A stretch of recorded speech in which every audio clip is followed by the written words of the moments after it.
অতএব সমালোচনার তীর সারসিনা শরীফে নিক্ষেপ করার আগে তোমাদের আকাবিরদের দিকে নিক্ষেপ করতে হবে। যেমনটা তোমাদের আকাবির যাদেরকে বাদ দিলে তোমাদের সনদ টিকবে না, চার মাযহাবের চার ইমাম, সিয়াসিত্তার 6 জন মুসান্নিফ, তাদের দিকে আগে তাকাতে হবে। তারাও তো কোনো দলীয় রাজনীতিতে কোনো মার্কা নিয়ে নির্বাচন না করে দ্বীনের খেদমত করে গেছেন। শেখ আহমদ সরহিন্দি মুজাদ্দিদ আল-ফিসানি রাহিমাহুল্লাহ, তিনি দলীয় রাজনীতির ঊর্ধ্বে থেকে দ্বীন ইসলামের খেদমত করে গেছেন। তাদের অনুসরণেই বর্তমান সারসিনা দরবার শরীফ দ্বীন ইসলামের খেদমত করে যাচ্ছে, ঠিক কিনা বলেন? অতএব বোঝা গেল সব যুগেই যখন খেলাফত পৃথিবী থেকে উঠে গেল, তখন সব যুগেই একদল আলেম ওলামা এই গণতন্ত্র থেকে পিছে থেকে, গণতান্ত্রিক দলীয় রাজনীতি থেকে নিজেদেরকে সেপারেট রেখে, আলাদা রেখে তারা দ্বীন ইসলামের খেদমত করে গেছেন, ঠিক কিনা বলেন? যেমনটা এই যে চার মাযহাবের চার ইমাম, তারা কোনোদিন কোনো মার্কায় নির্বাচন করেন নাই, দ্বীনের খেদমত করে গেছেন। সিয়াসিত্তার 6 জন মুসান্নিফ, তারা কোনোদিন গণতান্ত্রিক রাজনীতির সাথে কোনো মার্কায় নির্বাচন করেন নাই, তারা দ্বীন ইসলামের খেদমত করে গেছেন। বুখারী শরীফ, মুসলিম শরীফের মতো কিতাব আমাদেরকে উপহার দিয়ে গেছেন, ঠিক কিনা বলেন? এরপরে চার তরিকার চার ইমাম, তারা কোনোদিন কোনো মার্কায় গিয়ে নির্বাচন করেন নাই, তারা আমাদেরকে চার তরিকা উপহার দিয়ে গেছেন।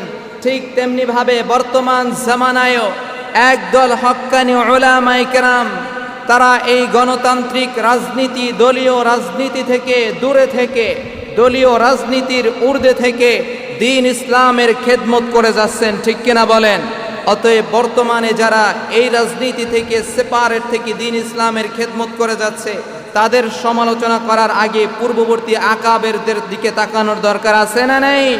যেমনটা মুজাদ্দিদ আল-ফিসানি রাহিমাহুল্লাহর নমুনায় সারসিনা দরবার, তারা গদি দখল করতে যায় না, বরং তারা এই দলীয় রাজনীতির ঊর্ধ্বে থেকে আস্তে আস্তে নীরবে দেশের রাষ্ট্রীয়ভাবে বিভিন্ন খেদমত করে যাচ্ছে দ্বীন ইসলামের, ঠিক কিনা বলেন?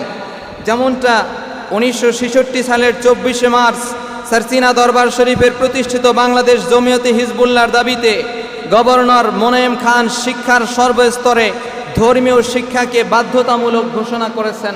এটা সারসিনা দরবারের অবদান। 1963 সালের 13ই মার্চ আবু জাফর মোহাম্মদ সালেহ রাহিমাহুল্লাহর দাবিতে ফিল্ড মার্শাল আইয়ুব খান সারসিনা মাহফিলে সরকারি সামরিক ও পুলিশ বাহিনীর হাফ প্যান্টের পরিবর্তে ফুল প্যান্ট পরিধানের ঘোষণা করেছেন। এটা সারসিনা দরবারের অবদান। 1977 সালে 22শে মার্চ সারসিনা পীর সাহেব কেবলার প্রত্যক্ষ দাবিতে প্রেসিডেন্ট জিয়াউর রহমান বাংলাদেশের সংবিধানের 4 মূলনীতি থেকে ধর্মনিরপেক্ষতার পরিবর্তে আল্লাহর উপর পূর্ণ আস্থা ও বিশ্বাস, সমাজতন্ত্রের স্থলে সামাজিক ন্যায় বিচার শিরোনামে বিসমিল্লাহ সংযোজন করেছেন। 1983 সালের 13ই মার্চ সারসিনা মাহফিলে হুসাইন মোহাম্মদ ইরশাদের আগমন। সারসিনার পীর সাহেব কেবলার দাবিতে প্রধান সামরিক প্রশাসক হুসাইন মোহাম্মদ ইরশাদ সারসিনা স্টেজে শুক্রবার ছুটির দিন ঘোষণা করেছেন।